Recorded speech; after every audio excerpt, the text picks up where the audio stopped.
Okay, so I'm planning to go out for a bit of a drive today for my own driver development. Obviously with lockdown and travel restrictions, we've all been off the road more than we would be normally in a year, so everyone's got a little bit rusty, so this is an opportunity to attempt to sharpen up my own driving skills. So I was looking last evening for a route that was reasonably local to me, and came across in a publication called Total 911, which, as the name suggests, is a magazine for Porsche 911 enthusiasts. They've got Total 911 great driving routes. Actually, these I'll put a link in the description, but there's a series all around the world.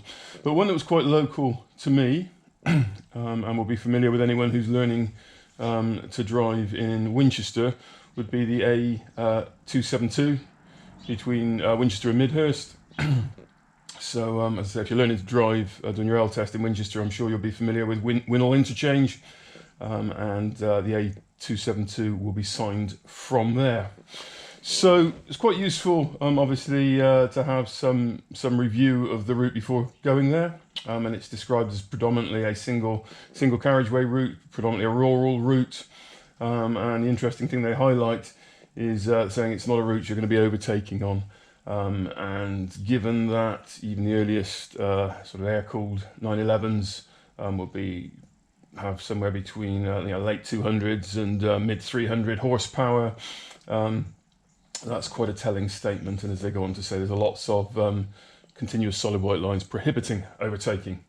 So that was quite useful to know, and it also influences the car we choose to take today. So as we said, 300 plus brake horsepower and uber sticky wide tyres is not the tool for this job. So Mr. Rusty, with his limited horsepower, 146 horsepower, 120 pounds-feet of torque, comparatively narrow tyres, is likely to be the ideal car for this particular drive. Other factors in its favour is its lack of weight, so this would be 50% lighter than the Z car, so you're not having to manage its mass through the bends, and also it's a much narrower car.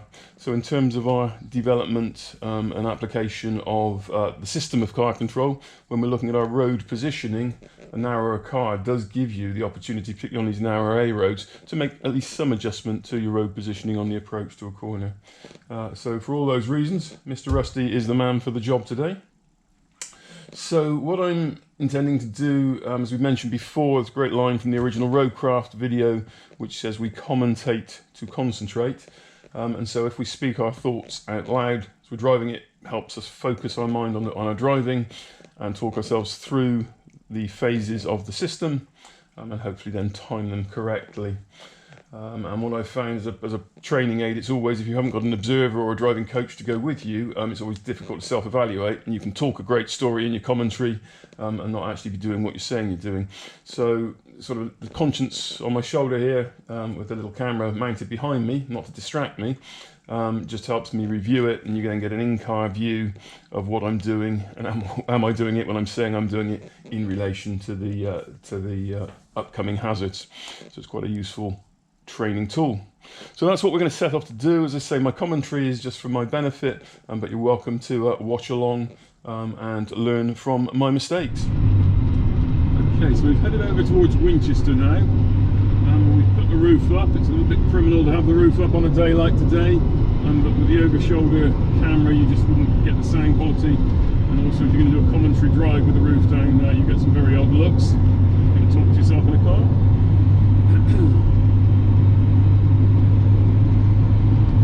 Approaching the end of the Spitfire link, so if we were to go ahead of this next roundabout, we could head up to Winchell roundabout in Winchester. Our intention is to turn right, so I've been taking in information from the route boards and from my mirrors, and I'm now going to give out some information with a right hand signal. So that's information. We're then going to position the car to the centre line, and we're now in the speed phase. So we're on the brakes, getting the speed right down on approach, looking, taking in information, taking the gear to match the speed, and then flowing on. Taking to the centre disc, information taking in from my left-hand mirror before then giving out information with my signal, exiting into lane 1. Cast our eyes now, head down the road and check our mirrors behind, new road, new mirrors, and we can see heavy vehicle at the end of the stream of traffic and the oncoming traffic. We're reminded it is two-way traffic.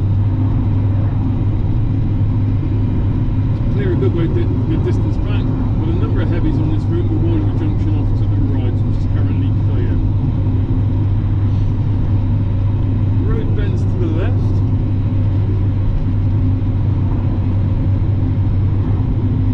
Keep a constant eye on that right-hand mirror for any potential passing motorcyclists, but there are none visible at the moment.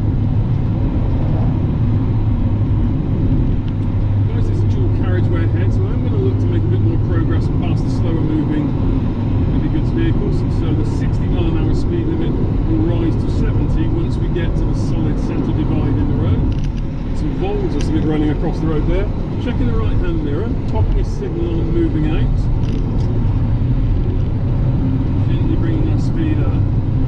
The road bends and crests quite significantly here, and we're warned there is a junction off to the right. There's no right turn to us. I'm checking the left hand mirror, returning near side.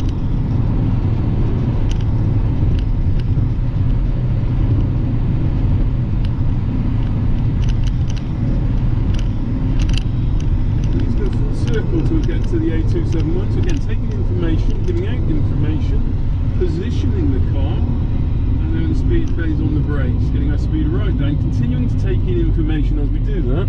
Take the gear for the new lower speed and driving on. Taking to the centre disc.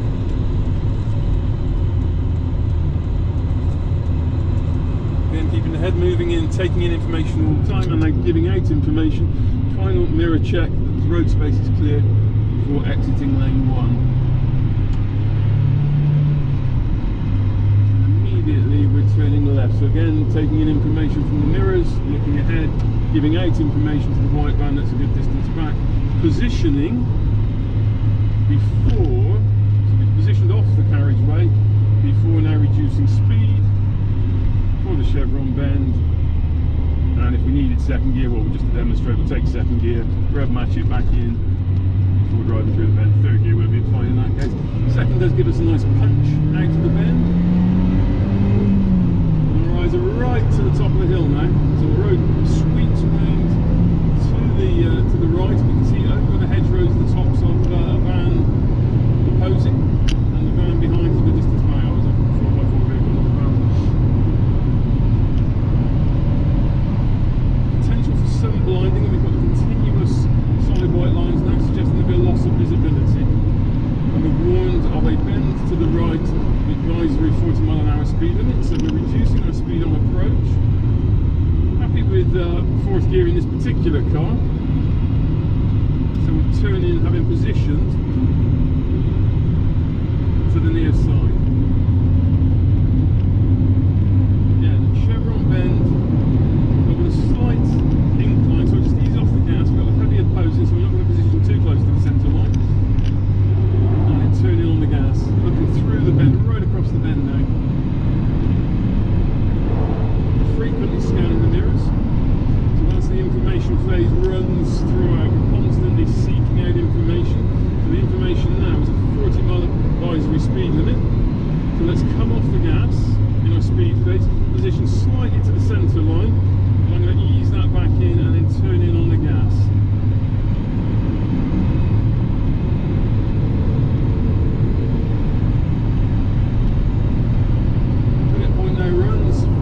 The speed limit. Positioning near side to the right hand bend, we've got the offside risk of the gateway there, so just pulling it slightly away from the gravel gateway.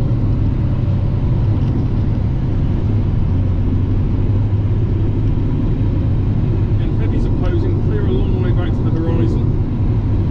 Sweeping right hand bend. Looking across the fields, we can't get any earlier view, so our limit point is the car. See disappearing out of view. Tree dappling, so again the benefit of having daytime running lights, but we've got to give our eyes time to adjust to the change in lighting conditions.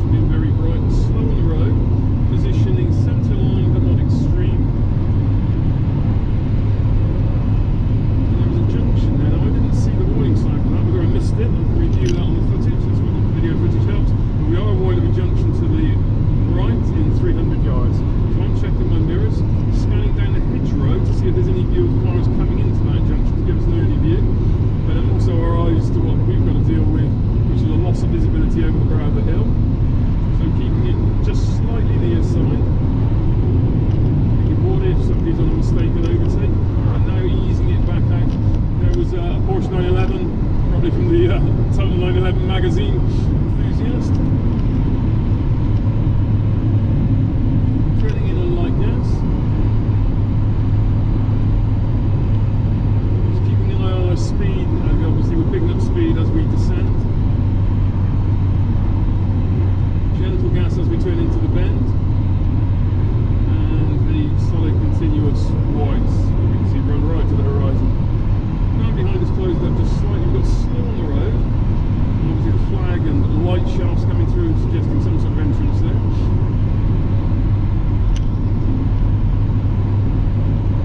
So that is closing up slightly. I think they're unlikely to overtake on this short stretch. We've now got slow on the road and the continuous solid white lines. Driveway mirrors. Checking the right-hand mirror for any motorcyclists. Brake lights coming on. So we've got any information that the bend is slightly slighter. They felt the need to brake. I'm just going to take a lower gear and then turn in on light gas.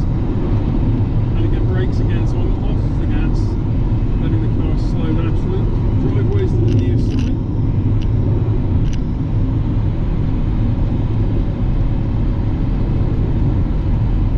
Brake lights again coming on. We've got a junction of Crossroads in front. Blue car's turning off, so I'm checking my mirrors. Gently showing brake lights to the van ahead, that'd be a van behind even.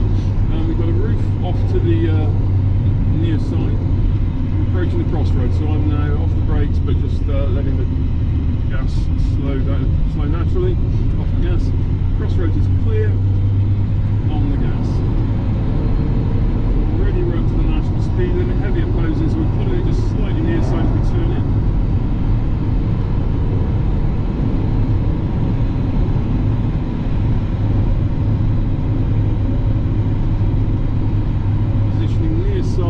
Turning on the gas. So we're taking in information. The road bends, sweeping bend to the left. The car behind us is a good, van behind us is a good distance back. Turning on the gas pedal. So we're entering with a blue sign giving us prior advance warning of the speed limit. So I've checked my mirrors. Speed down on the brakes. And now I'm taking a lower gear because of the descent to help manage that speed. We're at the parking and then the Crossroads. So there's the speed confirmation. There's obviously on a road like that where you can pick up speed and it drops again to 30, so we're checking the mirrors, showing brakes, but third gear will be fine. Giving the heavy time to turn before reapplying the gas. Just checking we've got a view past the heavy.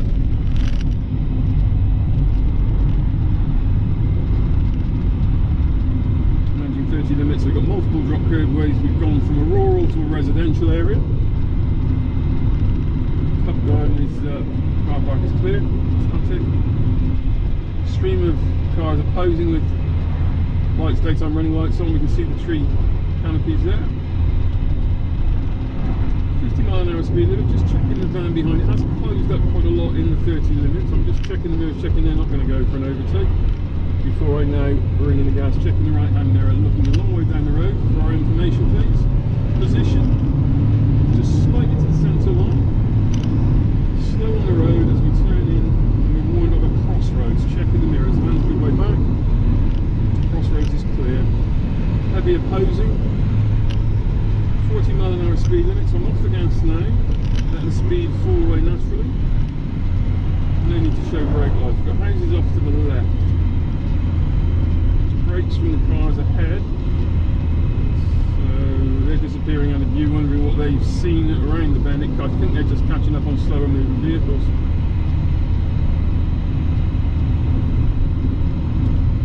Again, multiple driveways, residential area.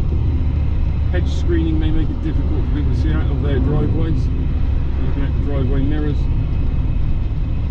Continuous solid white line as we approach the bend. Parking near side, car is static, no driver in it. Checking the mirrors. The Chevron deviation to the right. Advised to reduce speed now. Take a lower gear for that. Happy with the speed of approach because we let that drop away naturally, then we can turn in that lower gear. Being careful not to exceed the speed limit. And in Mr. Rusty, 4th gear, has the same sort of retardation on these wider sweeping roads as a more modern car would have in maybe 3rd gear. And we dropped to 30 miles an hour, so I am going to drop to 3rd gear through this section, just to get everything back on the gas pedal. So the gas pedal works in 2 directions, so the lower, more flexible gear gives us more retardation to control the car. We've got a junction off to the left, so I'm checking my mirrors.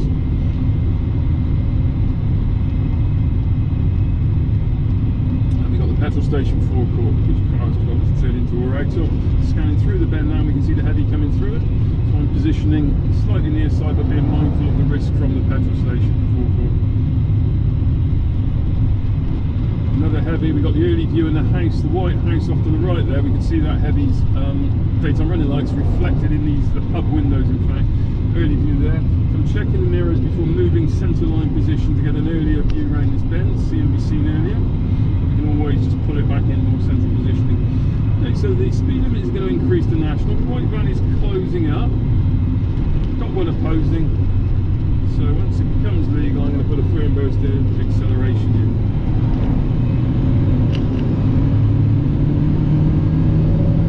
It's the national. So limit point obviously becomes the bend ahead that we've just seen these cars disappear around. We took in information from the pace at which they were going around the bend. Lovely little Lotus there, old classic Lotus, enjoying it, parking off to the near side. And we'll do a junction at near side. So we'll position near side for the bend initially. We'll pull it back, taking the right hand mirror, then pulling away from the jaws of that junction. So position of safety to the centre line, having first very actively check this right hand mirror. Then ease it back more centre line, so we're giving space in centrally positioned in our lane with the opposing Scanias. Positioning to centre line, we've obviously got a junction there off to the right. Parking also off to the right. I'm frequently taking information from all 3 mirrors. Be aware, particularly on this stretch of road, popular with motorcyclists can catch up very, very quickly. So you've got to keep frequently scanning and know what's going on around you at all times.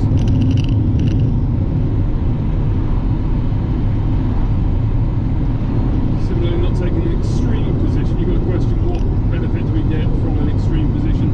It's a nice flowing bend, so the stability, these speeds are not going to gain any huge stability from taking an extreme positioning. We're onto the Crossroads, so we're checking our mirrors. Bus route, so potential for buses stopped ahead.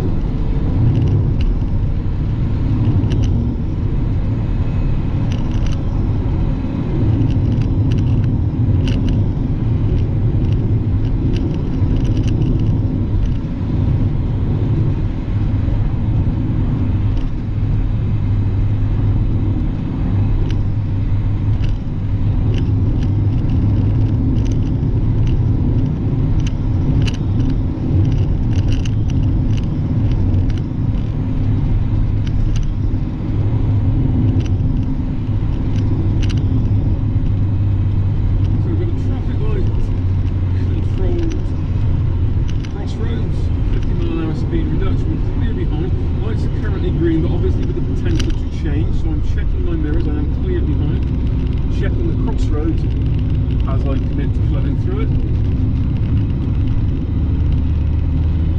Close up on BMW ahead. Yeah, and again we're had a look for the overtake there, but given the limitations of the car we've got and what's coming the other way, decided not to. Probably in a quicker car, if we'd been in the Z, that would have been a moment where we would have considered an overtake, because we could have done it much more promptly than we could in this car with twice the horsepower in the Z car.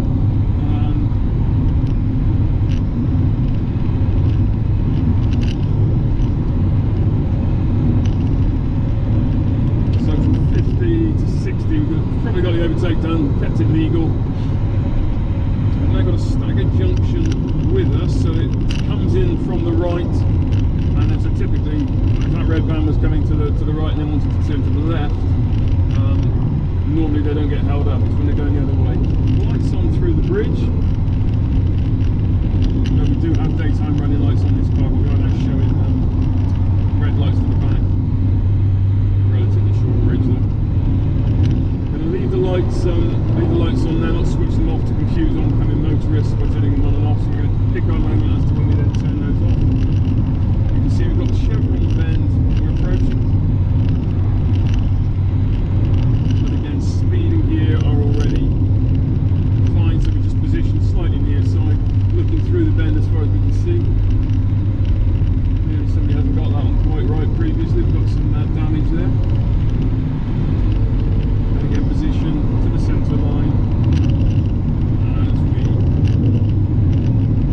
sweep it back in. You can see across the bend that the road is going to bend back to the right, and we're going to a junction to the left. So we'll bring it near side on approach, and then as we exit the bend we're going to take it centre line. We've got cyclists. I'm checking my mirrors. I'm going to roll into a following position on them. We've got the heavy opposing. So position, speed has come down naturally. There's the gear. Centre mirror, right mirror. Know when to signal forward, moving it out wide. Left mirror back in. Under the junction to the right. And we have slow on the road. So I'm checking the mirrors again. Clear behind.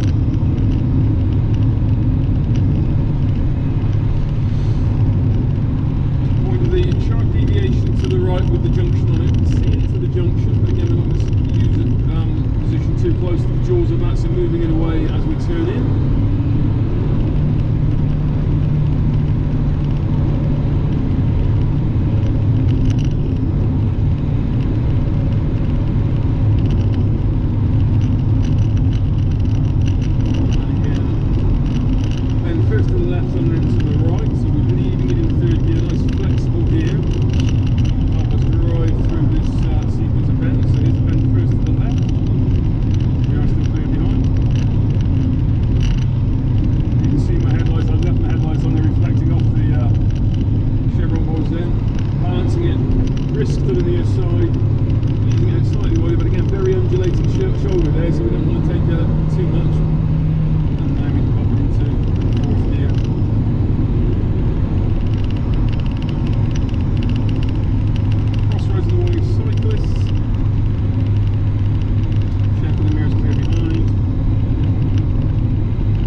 And the lay-by going to move off.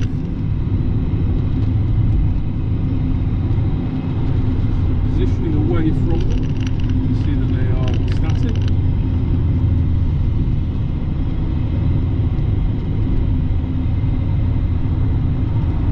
wide for the bend and also to give space, but it's continuous solids. Looking to the horizon, now we've got houses with associated driveways, presumably near side. We've got warning of a right-hand bend, which we can now see chevron markings for, and we can see on the bus route we've got scaffold work going on. Potential for builders to be working just here, or large vehicles delivering materials to them. So that's part of our information and our thought processes linking to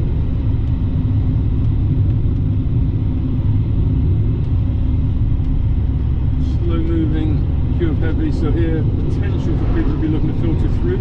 You shouldn't really give them the solid continuous. You've got to be mindful of that potential risk.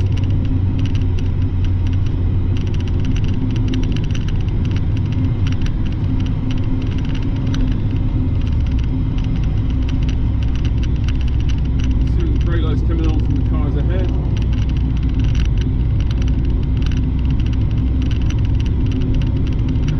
Joining us on the horizon behind. We've got houses off to the offside. Slow on the road is well worn out through here. And once this car passes, I will plan to turn my headlights off, just return to daytime running lights. Get a bit of fuel economy from not running the electrics of our life. Check the mirrors as we let the speed fall off naturally.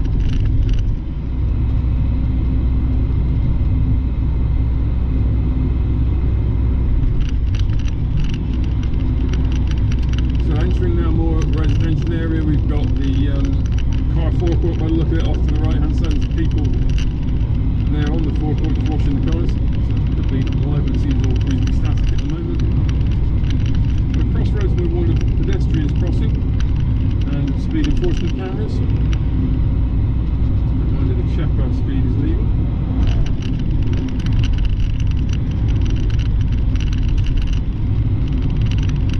See the road now sweeping gently round to the right. We can see that, and the sign tells us it also then returns to the left, and we have staggered right then left.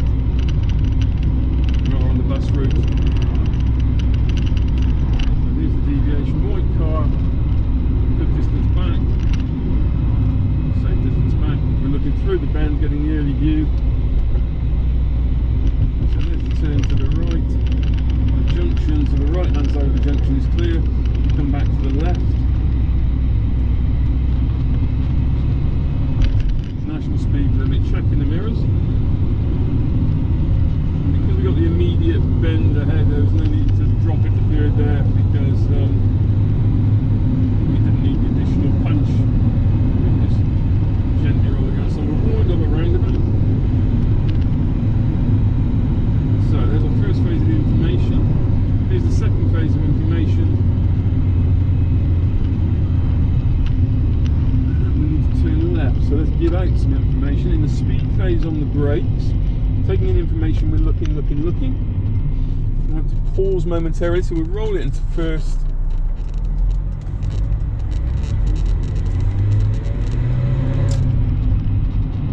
New road, new mirrors were clear behind.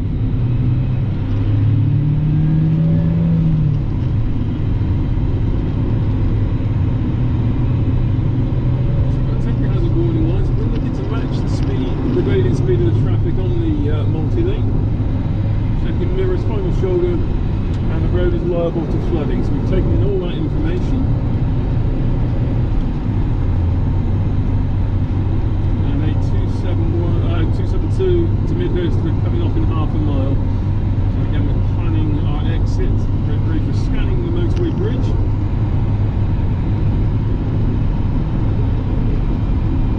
Already up to 70-mile-an-hour speed limit. The dual carriageway section denoted by the solid centre divide. 300-yard marker board is the information, so let's give out some information now. We intend to exit. So that's information. Position is fine in the left-hand lane at the moment. And we want to position the car off the carriageway before losing speed. So this is what the deceleration lane is really for. So we've got our mirrors signal position. We're now in the speed phase, and we can see we've got to take quite a bit of speed off during this phase, because we've got a chevron bend first to the left and then the right. So we've got the speed right down. Having got the speed right, we block change it from fifth to third, and then we're accelerating. Information, position, speed, acceleration. So we've got the phases of the system to help guide us through what is an unusual, challenging route. But again, we've said the lack of mass in this car means that it's not wallowing around through those sharp twisted bends.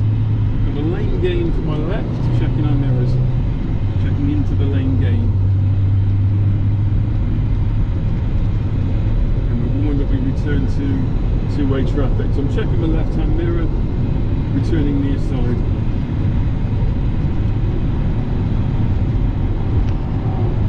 Another roundabout, so we've got to take in some information, find out where we're going. We're also warned, temporary warning, some of the slippery road surface. The sun in my eyes, I think it's left, we're going to 70, yes it is. So we're checking our mirrors, 40-mile-an-hour speed reduction, which we're already achieving. So we've taken in the information we needed. Let's give out some information. Position is to the left, and we're in the speed phase. So we're on the brakes, getting the car slow, taking in more information. There's our view. Take the gear, clutch back up before the give way line.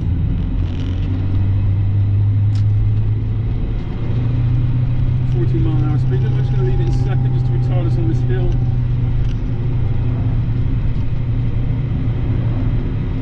Emerging from the crossroads. More residential area, but the houses are set well back from the carriageway. So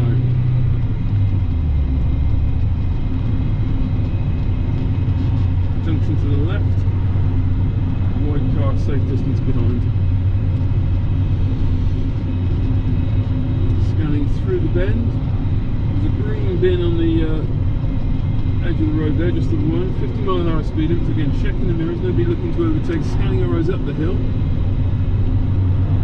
Red warning sign of a temporary road surface, and we are turning to the right. So mirrors, information, give out some information, position to the right, before then slowing our car to make the turn. So we've got our protected right hand turn lane. So we're in the speed phase now, get the speed right, get the gear for that speed, taking in information. We're looking to flow, confirm that information and flow straight across. New road, new mirrors.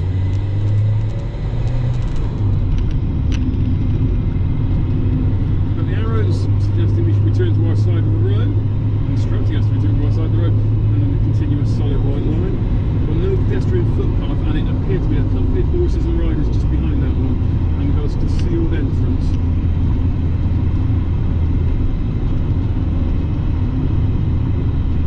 Driveway mirror for that concealed entrance. There's the entrance, okay, so we're happy with it. So the bins are out again, quite, yeah, a few of them out, so I'm beginning to think it may be bin day in this area. The potential risk is for large vehicles to be stopped further along this road. Solid continuous comes to an end on our side, and then the speed limit rises to national. So mirrors, gear and speed. Here's if we go. Positioning here, so we've got parking, static. There'll be an exit to the parking at the other end. There's a two entrance, yeah, there it is. So position away from that, position to the centre line. Risk of some blinding. It is behind the trees at the moment, it's very mindful that it could then shafts of light come through the trees, but we seem okay at the moment. Off to the right, that building's off to the right, and a junction there to the right. We're moving 911 behind, quite interestingly. It looks as though it's been driven quite aggressively, so I'm anticipating it may look for the overtake. And a junction to the left, I'm hoping it'll hold off on its overtake. We're up to the national speed limit. Yeah, so this is looking like quite a tuned 996, 911. I would imagine it may look to overtake on this stretch, so I'm just considering backing off if it does make its move. Closing up, yeah, it's going for the overtake now, so I'm off the gas.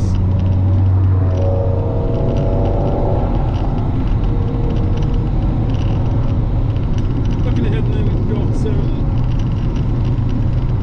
hazard warning of a junction to the left, and we can see the car emerging from that junction on the left. And we've got mud on the road, so again, off the gas. Off the gas completely. That's a lot of mud on the road. Coming off the gas there was just enough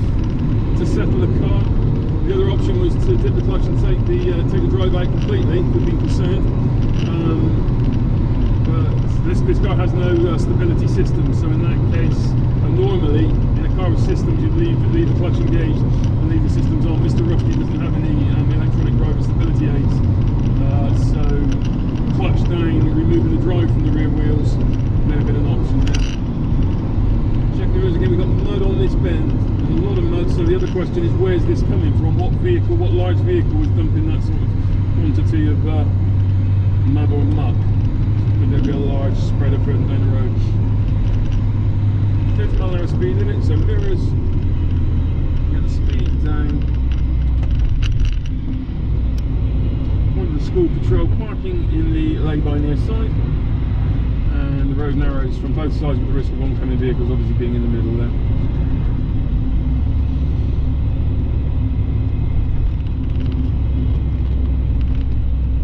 One emerging from the right.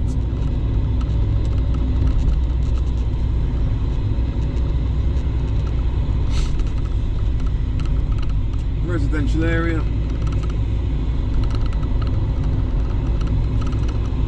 Yeah, any reflections in the windows there giving us an indication, and there weren't, so surprisingly enough there were no cars coming. With daytime running lights, those windows really do act as good mirrors. Driving that is closed up on us. Checking emergency taxi. Now we're going to bring the speed up to the 40 mile an hour speed limit. Got the cars off to the parked on the offside. Slow on the road.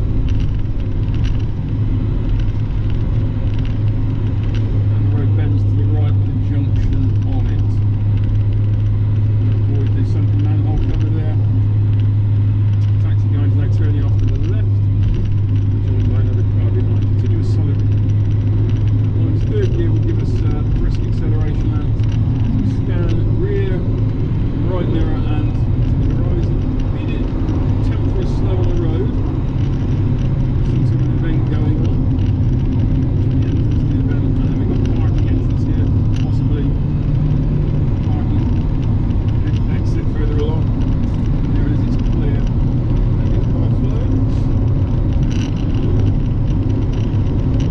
Sweeps nicely constant, looking in that right hand mirror for any motorcyclists. Looking through the bend now, get our early view.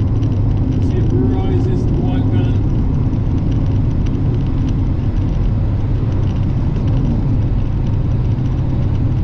Slow moving black car and one ahead. So overtaking isn't prohibited here for any legal reasons. We've decided it's sensible. We can immediately see that 40 mile an hour speed limit, so we're off the gas. And we're now warned of bends in the road. And that's just a generic bend in the road for the next mile.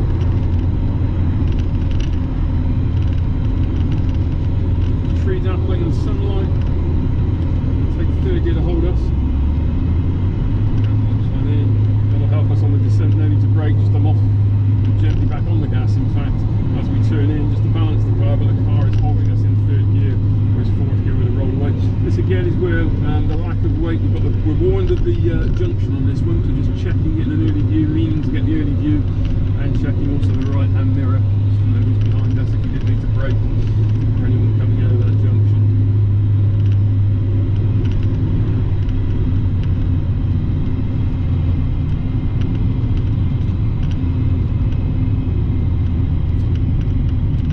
On the gas.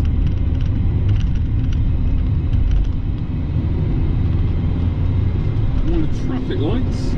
Taking in information. We're taking in information from behind. There is nobody to show brake lights. So at this stage, we don't even need to. You can see as a spotter in front, so information. The car ahead is giving us some information that something was happening. It was probably that large lorry. And the queue. So I'm going to pause. Given that we're on a bend, I've held back a good, safe, further tyres and tarmac distance than I normally would, just to give me a few options if the car came around the corner behind us quite quickly. Traffic lights are green.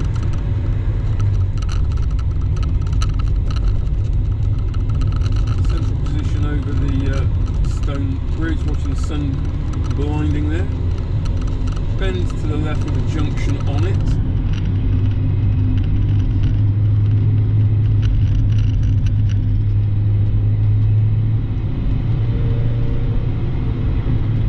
restriction off to the road on the right, 2 metres.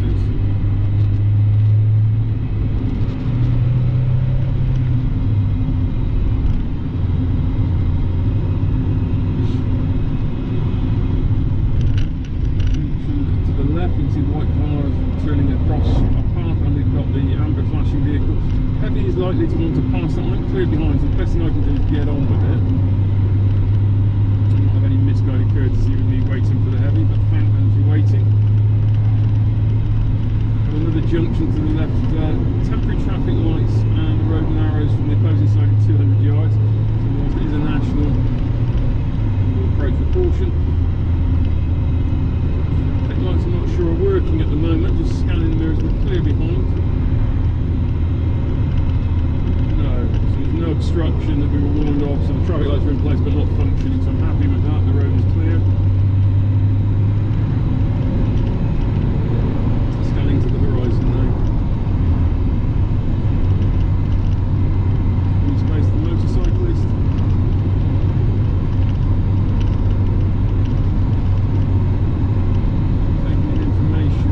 Slightly staggered Crossroads, one static to the left. If we look at the wheels of the car, the spokes of the wheels are completely static and the driver is looking at me.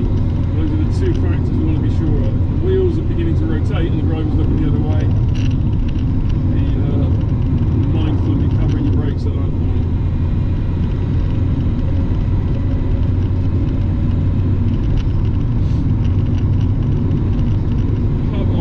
So we know there's some sort of turning to the left, and that car ahead has just showed brake lights, and I believe it's indicating. No, it's not actually, it's just slowing it down.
Okay, so really enjoyed that little route, which is the main thing, to enjoy the driving.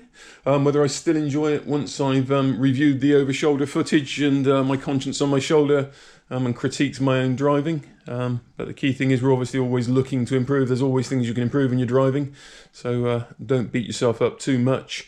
Make sure you're enjoying your driving, but clearly look for areas that you can improve. And I've had a quick glance at the footage, and I can see already one of my old traits of snatching at the gear change rather than pausing to respect the neutral phase was apparent. I can dismiss it to some degree by saying that the MX-5 has got a relatively short throw gear lever, but I think I've got to take that one on the chin, and there was certainly room for slowing down my gear change somewhat. So there's an immediate learning I can take from that, and I'm sure there'll be more detailed learnings when I get into the footage in more detail. So if you watched this far through the video, I'm hoping you've been able to take some learnings from it as well and found it interesting, and it's helped you to possibly develop your own driving, learning from my mistakes. What was really interesting was how, as we discussed at the start, how the MX-5 proved to be a very good companion for that particular road. As we've said, at no point did its lack of power really hamper our progress. There was one overtake I think I said I would have considered if I'd been perhaps in the Z car with twice the horsepower, and so could have undertaken the overtake more briskly. So that was about the one time but I believe we were only overtaken once on that journey. And ironically, given that the route came from Total 911 magazine, it was 911 that passed us. So we certainly weren't causing any traffic queues when moving the car along to national speed limit. The other interesting and topical thing, particularly given the links through to Porsche 911s, was the lack of mass in the car, but not only the lack of mass, but also the distribution of that mass. So if we go to the front here, just have a look where the front wheel is, and if we come up into the engine bay and sort of there's the suspension turret, so sort of the axle line would be through there. The majority of the engine sits behind the front axle line, so it's almost a front mid-engined car. So as well as not having much mass, it weighs 1,000 kilos in total, the distribution is well within the axle lines. In contrast, the 911 notoriously has its engine in the rear of the car, well behind the rear axle line, so it truly is a rear-engined car rather than a rear mid-engined car. And so part of the skill, enjoyment of driving one of those cars is managing its mass, particularly on a twisty road like the A272.